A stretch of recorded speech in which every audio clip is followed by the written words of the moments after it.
ምዕራፍ 3 እግዚአብሔርም በሲና ተራራ ላይ ሙሴን በተናገረበት ቀን የአሮንና የሙሴ ትውልድ ይህ ነበረ። የአሮን ልጆች ስም ይህ ነው፤ በኵሩ ናዳብ፣ አብዩድ፣ አልዓዛር፣ ኢታምር። የተቀቡ ካህናት በክህነትም ያገለግሉ ዘንድ የቀደሳቸው የአሮን ልጆች ስም ይህ ነው።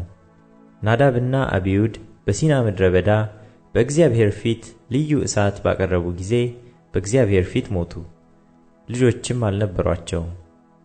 አልዓዛርና ኢታምር በአባታቸው በአሮን ፊት በክህነት ያገለግሉ ነበር። እግዚአብሔርም ሙሴን እንዲህ ብሎ ተናገረው። የሌዊን ነገድ አቅርበህ ያገለግሉት ዘንድ በካህኑ በአሮን ፊት አቁማቸው። የማደሪያውንም ሥራ ይሠሩ ዘንድ እርሱንና ማኅበሩን ሁሉ ለማገልገል የሚያስፈልገውን ነገር በመገናኛው ድንኳን ፊት ይጠብቁ። የማደሪያውንም ሥራ ይሠሩ ዘንድ የመገናኛውን ድንኳን ዕቃ ሁሉ ይጠብቁ። የእስራኤልን ልጆች ለማገልገል የሚያስፈልገውንም ነገር ይጠብቁ። ሌዋውያንንም ለአሮንና ለልጆቹ ትሰጣለህ። ከእስራኤል ልጆች ለእርሱ ፈጽመው ተሰጡ። አሮንንና ልጆቹን አቁማቸው፣ ክህነታቸውንም ይጠብቁ። ሌላ ሰውም ቢቀርብ ይገደል። እግዚአብሔርም ሙሴን እንዲህ ብሎ ተናገረው። እነሆ እኔ በእስራኤል ልጆች ዘንድ ማኅፀን በሚከፍተው በበኵሩ ሁሉ ፋንታ ሌዋውያንን ከእስራኤል ልጆች መካከል ወስጄአለሁ። በኵር ሁሉ ለእኔ ነውና ሌዋውያን ለእኔ ይሁኑ።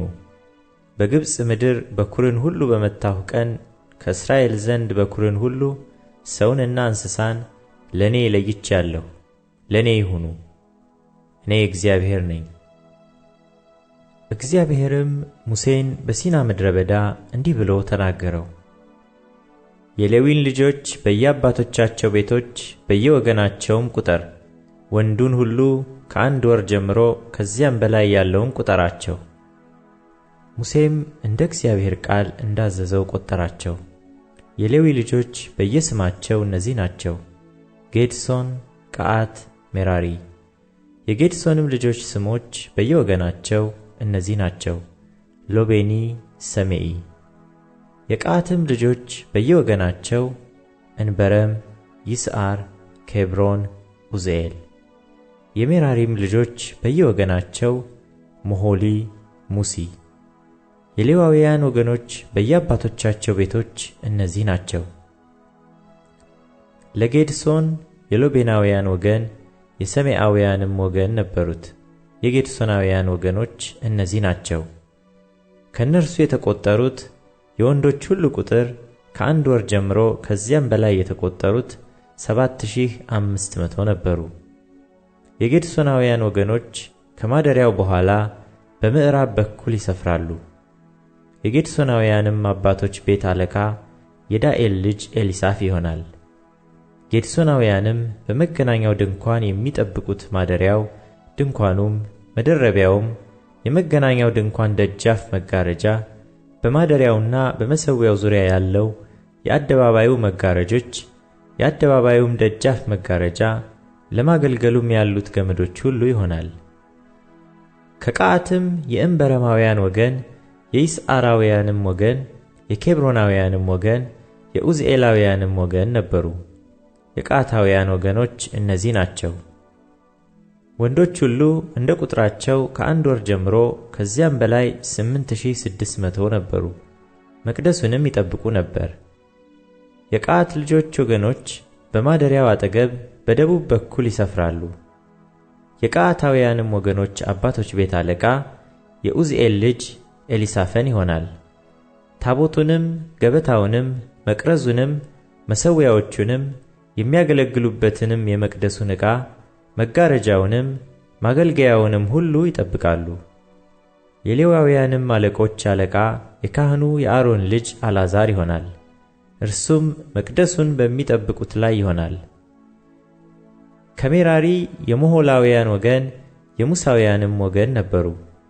የሜራሪ ወገኖች እነዚህ ናቸው። ከእነርሱም ወንዶች ሁሉ እንደ ቁጥራቸው ከ1 ወር ጀምሮ ከዚያም በላይ የተቈጠሩት 6200 ነበሩ። የሜራሪም ወገኖች አባቶች ቤት አለቃ የአቢካኢል ልጅ ሱሪኤል ነበረ። በማደሪያው አጠገብ በሰሜን በኩል ይሰፍራሉ። የሜራሪም ልጆች የሚጠብቁት የማደሪያው ሳንቆች፣ መወርወሪያዎችም፣ ተራዳዎችም፣ እግሮቹም፣ ዕቃውም ሁሉ፣ ማገልገያውም ሁሉ፣ በዙሪያውም የሚቆሙ የአደባባይ ምሰሶች፣ እግሮቹም፣ ካስማዎቹም፣ አውታሮቹም ይሆናሉ። በማደሪያውም ፊት በምስራቅ በኩል በመገናኛው ድንኳን ፊት በስተ ፀሐይ መውጫ የሚሰፍሩት ሙሴና አሮን ልጆቹም ይሆናሉ። መቅደሱንም ለእስራኤል ልጆች ይጠብቃሉ። ልዩም ሰው ቢቀርብ ይገደል። በእግዚአብሔር ትእዛዝ ሙሴና አሮን የቆጠሯቸው ከሌዋውያን ወንዶች ሁሉ ከአንድ ወር ጀምሮ ከዚያም በላይ በየወገናቸው የተቆጠሩት ሁሉ 22,000 ነበሩ። እግዚአብሔርም ሙሴን የእስራኤልን ልጆች ወንዱን በኵር ሁሉ ቁጠር፣ ከአንድ ወር ጀምሮ ከዚያም በላይ ያሉትን የስማቸውን ቁጥር ውሰድ። ሌዋውያንንም በእስራኤል ልጆች በኵር ሁሉ ፋንታ የሌዋውያንንም እንስሶች በእስራኤል ልጆች እንስሶች በኵር ሁሉ ፋንታ ለእኔ ለእግዚአብሔር ውሰድ አለው። ሙሴም እግዚአብሔር እንዳዘዘው የእስራኤልን ልጆች በኵር ሁሉ ቆጠረ። ከእነርሱም የተቆጠሩ ወንዶች በኵሮች ሁሉ በየስማቸው ከአንድ ወር ጀምሮ ከዚያም በላይ 22,273 ነበሩ። እግዚአብሔርም ሙሴን እንዲህ ብሎ ተናገረው። ሌዋውያንን በእስራኤል ልጆች በኵር ሁሉ ፋንታ የሌዋውያንንም እንስሶች በእንስሶቻቸው ፋንታ ውሰድ። ሌዋውያንም ለእኔ ይሁኑ፣ እኔ እግዚአብሔር ነኝ። በሌዋውያን ላይ ከእስራኤል ልጆች በኵር ስለተረፉት ስለ 273 ቤዛ በየራሱ 5 ሰቅል ውሰድ። እንደ መቅደሱ ሰቅል ሚዛን ትወስዳለህ። ሰቅሉም 20 አቦሊ ነው። ስለተረፉትም የመቤዣውን ገንዘብ ለአሮንና ለልጆቹ ስጥ። ሙሴም በሌዋውያን ከተቤዡት በላይ ከተረፉት ዘንድ የመቤዣውን ገንዘብ ወሰደ። ከእስራኤል ልጆች በኵሮች ገንዘቡን 1365 ሰቅል እንደ መቅደሱ ሰቅል ሚዛን ወሰደ። እንደ እግዚአብሔርም ቃል እግዚአብሔር ሙሴን እንዳዘዘው ሙሴ የመቤዣውን ገንዘብ ለአሮንና ለልጆቹ ሰጠ።